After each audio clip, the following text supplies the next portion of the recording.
interview, and I know that when Betty walked in, I asked her about Abby, and it sounds like they've got a great working relationship, so we get to follow it up with another great interviewee. And we're thankful that you guys have participated in GiveSI now for some time, and so we're just excited to be able to learn more about what you're doing in Perry and Jackson County and the impact that has on those communities. So again, thank you for joining us for these nonprofit interviews. And we're going to be talking with Betty with Perry Jackson Child Advocacy Center. And so tell us a little bit about your mission.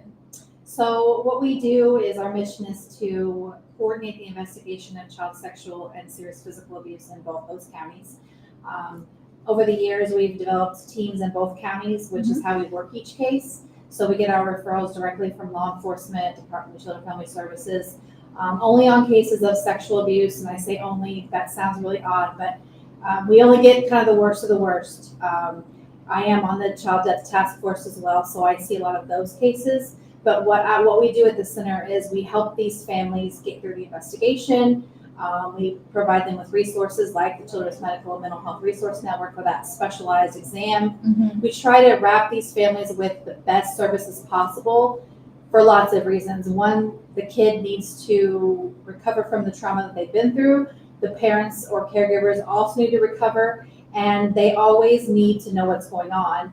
And there are so many cases down here that DCFS law enforcement don't always have the time to keep them as up to date as they would want to be. So we try to kind of fill in that gap.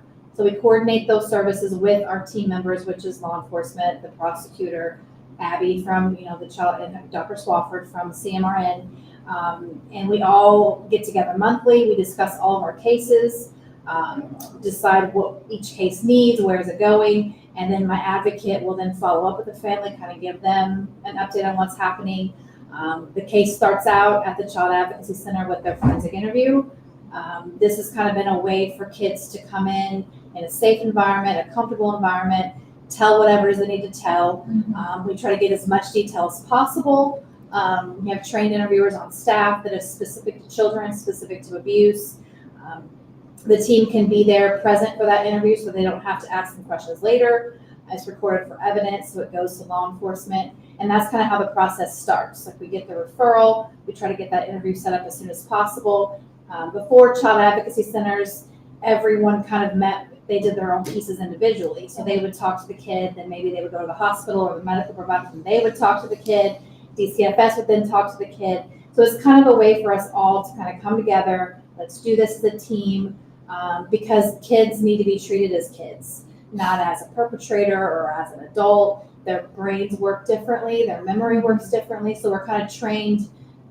Child advocacy centers are specifically trained just for kids. Everyone in the team does their own piece. I don't go out and talk to the suspects. That's not my role. I don't do the medical exams. That's not my role.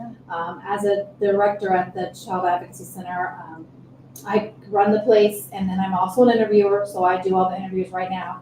I just hired an interviewer, but ideally I would just kind of supervise everybody and make sure things are running well. But I've done all the direct service there that there is to be done, so I kind of know how it all runs. All the child advocacy centers in Illinois run kind of on the same model. We are child first, we are led by the child's discussion, we're led by the child's needs, and we kind of gauge our services based on whatever each individual family needs and wants.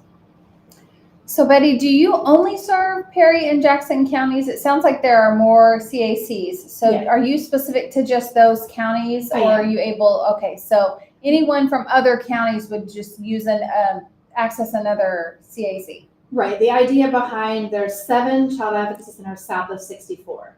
So there's 41 in the whole state, but the southernmost of the state is we're all covered. Every county here is covered. What we try to do for the most part is link them up to a CAC that is closest to them. We don't want kids traveling more than 30 minutes to get to a forensic interview. It's tough right now. Everybody's struggling. So it's always been our goal. Like if, say, an instance happened in Chicago, but they're now living in Carbondale, we wouldn't want them to drive to Chicago for an interview. We would coordinate, myself and then the Child Advocacy Center up there would coordinate everything and figure out who's going to do which piece. to try to make it as convenient as we can for the family. And then given the fact that we all are supposed to be doing the same thing, they should be getting the same services from me that they would get from any other child advocacy center.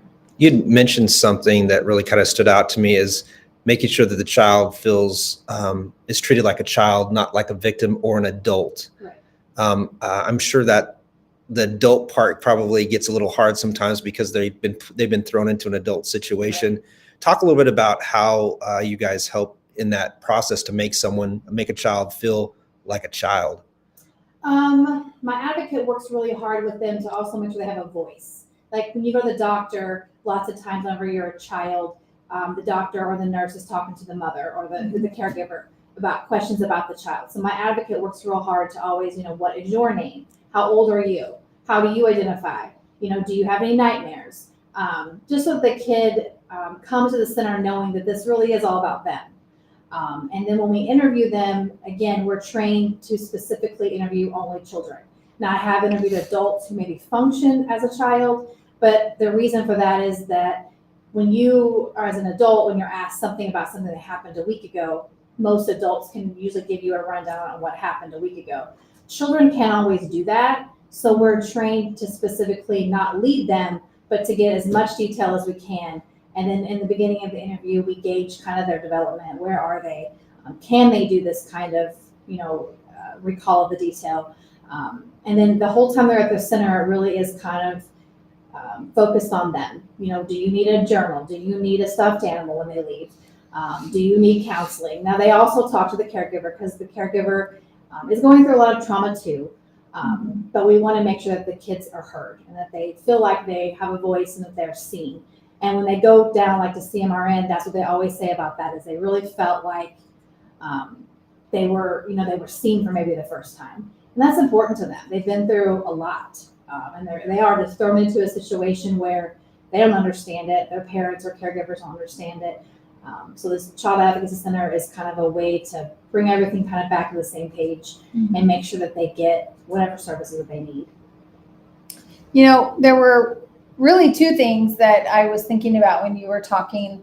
The first one just being the interview itself and having the safe space for someone to talk about that, but also not having to tell that story 10 times, right? To be able to just have everybody in the same room and know that that story is one that they aren't going to have to tell over and over.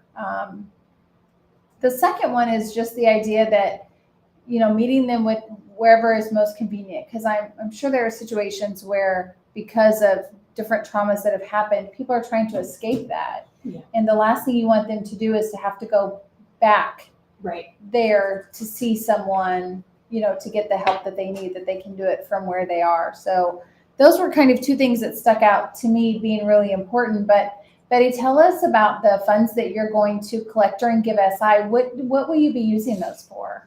So given that we're a child advocacy center, we're accredited, so we get lots of grants from the state government and from the federal government.